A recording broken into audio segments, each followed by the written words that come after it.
Motor vehicle એક્ટના નિયમ અનુસાર કોઈપણ વાહન ચલાવવા માટે તમારી જોડે ડ્રાઇવિંગ લાયસન્સ હોવું જરૂરી છે.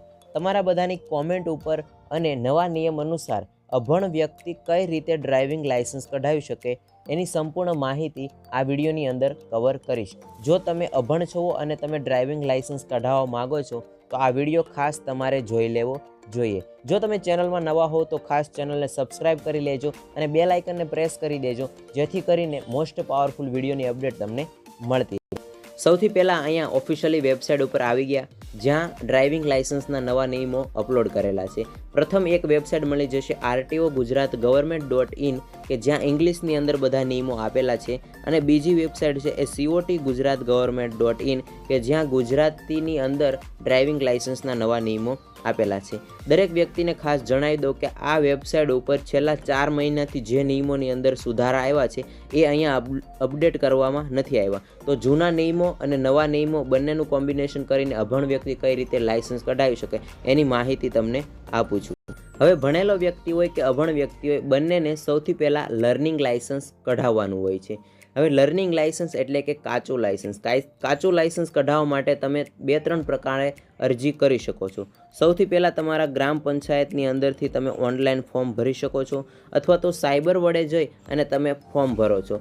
આ ફોર્મ ભરો છો ત્યારે ફોર્મ ભરવાવાળા વ્યક્તિને કહેવાનું કે હું અભણ છું, એટલે જ્યારે એ કેટેગરી સિલેક્ટ કરવાની આવશે, અથવા તો તમે મોબાઈલમાંથી ફોર્મ ભરો છો તો સારથીની વેબસાઇટ ઉપર તમારે સ્ટાન્ડર્ડ એટલે તમારું ધોરણ નક્કી કરવાનું આવે ત્યારે તમારે કેટેગરી બિલો ધ સ્ટાન્ડર્ડ 8 એટલે કે ધોરણ 8 કરતાં ઓછું ભણેલા છે એ કેટેગરી તમારે ભરવાની રહેશે. અને RTOએ અથવા તો ITI નવા નિયમ મુજબ તમે ITIથી પણ ફોર્મ ભરી અને ટેસ્ટ આપી શકશો. તમારા તાલુકાની અંદર ITI હશે ત્યાં જઈને તમે ફોર્મ ભરી શકશો.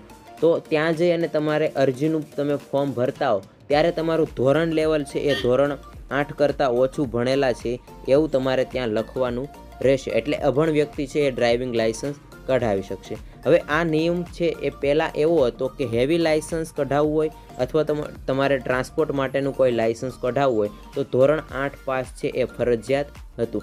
એ નિયમને હવે નાબૂદ કરી દેવામાં આવ્યો છે. એટલે દરેક વ્યક્તિ હેવી લાયસન્સ કે નાનું લાયસન્સ કે બીજું કોઈ પણ લાયસન્સ છે એ કઢાવી શકશે. એટલે ખાસ દરેક વ્યક્તિને જણાવી દો કે અભણ વ્યક્તિ હવે લાયસન્સ કઢાવી શકશે.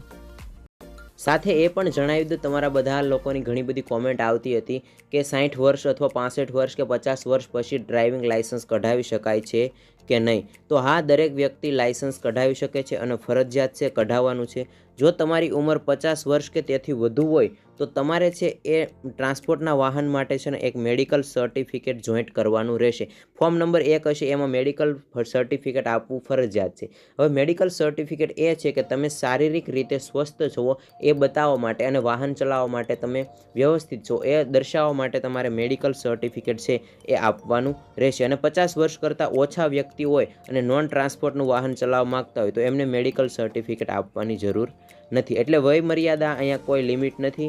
ગમે 16 વર્ષથી માંડી અને બીજી ગમે એટલી ઉંમર સુધી તમારે ડ્રાઇવિંગ લાયસન્સ એ તમે કઢાવી શકો છો. હવે આગળ જોઈએ કે અભણ વ્યક્તિ છે એ લાયસન્સ કઈ રીતે કઢાવી તો શકે છે, પણ લાયસન્સની ટેસ્ટ કઈ રીતે આપી શકે છે. તો હવે લર્નિંગ લાયસન્સ માટે એક ટેસ્ટ લેવાતી હોય છે. એ ટેસ્ટમાં કમ્પ્યુટર બેઝ ટેસ્ટ હોય છે અને કમ્પ્યુટર ઉપર 15 ક્વેશ્ચન છે એના તમારે જવાબ આપવાના હોય છે. માત્ર માઉસ પકડતા તો તમારે શીખવું જ પડશે. માઉસથી તમારે 4 વિકલ્પ આપ્યા હોય, 4 વિકલ્પોમાંથી એક વિકલ્પ તમારે પસંદ કરવાનો રહેશે. હવે અભણ વ્યક્તિમાં તમારે ખાસ છે એ ટ્રાફિકના સિગ્નલો અને કઈ કઈ વસ્તુ પૂછાતી હોય તો મોટર વ્હીકલ એક્ટ 118ની કલમ હેઠળ જોઈએ તો ટ્રાફિકની નિશાનીઓ એવી નિશાનીઓ હોય છે કે તમે રસ્તા ઉપર જતા હો છો, તમને આજુબાજુમાં બતાતી હોય છે, અથવા તો એક વિડીયો મેં પ્રોવાઈડ કરેલો છે એ વિડીયો પણ તમે જોઈ લેજો. ટ્રાફિકના સિગ્નલો છે અને માર્ગના નિયમોનું. પછી જ્યારે અકસ્માત થાય છે અથવા તો ત્યારે કેવા પગલાં લેવા જોઈએ, તમે વાહન ચલાવો છો ત્યાં તમારે કેટલા ડોક્યુમેન્ટ સાથે રાખવા જોઈએ, વાહનને તમે પસાર કરો છો ત્યારે કયા કયા પગલાં સાવચેતીના રાખવા જોઈએ, આવા બધા તમને મન ઉપર થોડોક ભાર આપી અને તમે સોલ્વ કરી શકો એવા પ્રશ્નો છે એ પૂછવામાં આવે છે. અને તમારે 4 વિકલ્પમાંથી એક વિકલ્પ પસંદ કરવાનો હોય છે અને 15માંથી 11 વિકલ્પ તમારા સાચા પડે તો તમે લર્નિંગ લાયસન્સની ટેસ્ટની અંદર પાસ થાવ છો અને તમે લાયસન્સ કઢાવી શકો છો. તો આ રીતે અભણ વ્યક્તિ પણ લાયસન્સ છે એ કઢાવી શકે છે. આ સિવાય ડ્રાઇવિંગ લાઇસન્સની બીજી કોઈ માહિતી જોતી હોય તમે ચેનલની અંદર જજો. ચેનલની અંદર એક પ્લે લિસ્ટ કરીને ઓપ્શન મળશે. પ્લે લિસ્ટમાં જશો એટલે તમારે એક અહીંયા ડ્રાઇવિંગ લાઇસન્સ કરીને એક આખું પ્લે લિસ્ટ મળશે, જ્યાં 14 વિડીયો અપલોડ કરેલા છે. ત્યાં દરેક માહિતી આપેલી છે, કેટલી ફી થાય છે, કયા નવા નિયમો, સુધરેલા નિયમો છે એ આપેલા છે. ઘર બેઠા કઈ રીતે કઢાવી શકો છો, અથવા તો ડ્રાઇવિંગ લાઇસન્સની ટેસ્ટમાં કઈ રીતે પૂછાતું હોય છે, પછી બાઇકની ટેસ્ટ આપો છો તો કઈ રીતની ટેસ્ટ લેવાય છે. આ બધા વિડીયો ત્યાં અપલોડ કરેલા છે, તો ખાસ દરેક વિડીયો જોઈ લેજો અને બધી માહિતી આપેલી છે એ તે જોઈ લેજો. આ સિવાય તમારે કોઈ ક્વેશ્ચન હોય ડ્રાઇવિંગ લાઇસન્સને રિલેટેડ તો નીચે કોમેન્ટ કરીને જણાવજો, એટલે નેક્સ્ટ વિડીયો હું તમને પ્રોવાઈડ કરી દઈ અને તમને માહિતી આપી દઉં.